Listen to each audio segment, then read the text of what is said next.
بسم اللہ الرحمن الرحیم۔ درود و سلام ہو محمد و آل محمد پر۔ اقصی اسلامک وائس کی طرف سے تمام مومنین و مومنات بہن بھائیوں کو سلام۔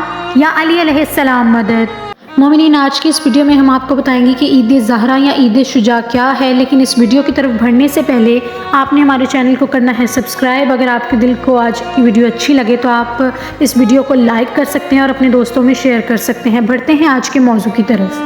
مومنین، آج کی اس ویڈیو کا اہم مقصد یہ ہے آپ کو بتانا کہ عید زہرہ یا عید شجاع کیا ہے، ان میں کیا فرق ہے، اور 9 ربیع الاول کے دن عید زہرہ کیوں منایا جاتا ہے، شیعہ لوگ اس دن کیوں اتنی خوشی مناتے ہیں۔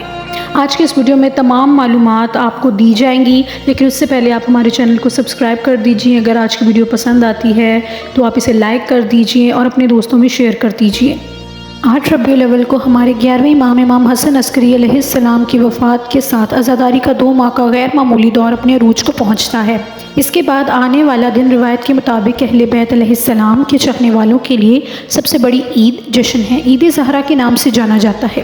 یہ دن حضرت محمد صلی اللہ علیہ وآلہ وسلم اور ان کے اہل خانہ کی بیٹی کو مومنین کے لیے بڑی خوشی اور مسرت کا دن قرار دیتا ہے۔ جیسا کہ ہمیں یاد ہے، اس پچھلے 70 دن کے عرصے میں 6 معصوموں کی شہادت کی یاد منائی جاتی ہے۔ اس میں حضرت محمد، امام حسن، امام حسین، امام سجاد، امام رضا اور امام حسن عسکری علیہ السلام ہیں۔ اس کے علاوہ ہم نے میدان کربلا میں حضرت عباس علیہ السلام، بی بی معصومہ قم اور امام حسین علیہ السلام کے اصحاب اور دوستوں جیسی دیگر شخصیات کی وفات کو بھی نشان زد کیا ہے۔ آخر کار غم کے اس دور کے بعد ہم اپنی عبادت گاہوں اور جسموں سے سیاہ کو ہٹا دیتے ہیں اور ان آخری مہینوں میں سیکھے کے اس باغ کو عملی جامہ پہنانے کے لیے آگے بڑھتے ہیں۔ ایک اہم چیز جسے ہم نشان زد کرتے ہیں وہ ہمارے زندہ امام الحجت ابن حسن عسکری کی قیادت کا پہلا سرکاری دن ہے۔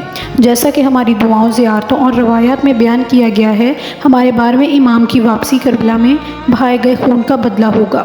اس اہم واقعے کے ساتھ بھی ہم عید زہرہ مناتے ہیں اور اللہ سبحانہ تعالیٰ سے اس کی حتمی دلیل کی واپسی کو جلد کرنے کی دعا کرتے ہیں۔ امام جس انصاف کا مظاہرہ کریں گے، اس دن کو صحیح معائنوں میں فاطمہ الزہرا سلام اللہ علیہ اور ان کے تمام حقیقی پیروکاروں کے لیے عید کا دن قرار دیا جائے گا۔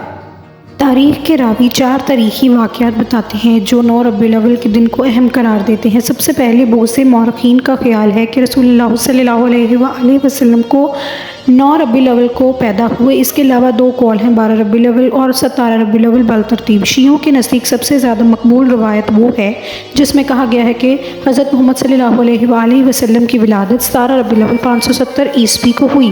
کچھ بھی ہو، تاریخ میں کوئی بڑا فرق نہیں پڑتا، کیونکہ بانی القاب الاسلام آیت الروح اللہ موسوی نے 9 اور 17 ربیع الاول کے درمیانی ہفتہ کو اسبوتان العہد یعنی مسلمانوں کے درمیان اتحاد کا ہفتہ قرار دیا تھا۔ پوری دنیا کے مسلمانوں سے اپیل کی جاتی ہے کہ وہ پورا ہفتہ اکٹھے ہو کر جشن عید میلاد النبی منائیں۔ بات یہ ہے کہ اس دن کی اہمیت کے حوالے سے یہ بات قابل ذکر ہے کہ اس دن مدینہ منورہ میں ہونے والے اجتماع میں ایک مرتبہ خود نبی کریم صلی اللہ علیہ وآلہ وسلم کو مسکراتے اور جشن مناتے ہوئے دیکھا گیا تھا، جبکہ امام علی علیہ السلام کی موجودگی میں امام حسن اور امام حسین نے فرمایا، اہل بیت کے خاندان میں بحال ہوئے 61 ہجری میں کربلا کے ثانیہ سے لے کر آج تک اہل بیت حضرت محمد صلی اللہ علیہ وآلہ وسلم اور امام حسین کی شہادت پر مسلسل ماتم اور غم میں مبتلا ہیں۔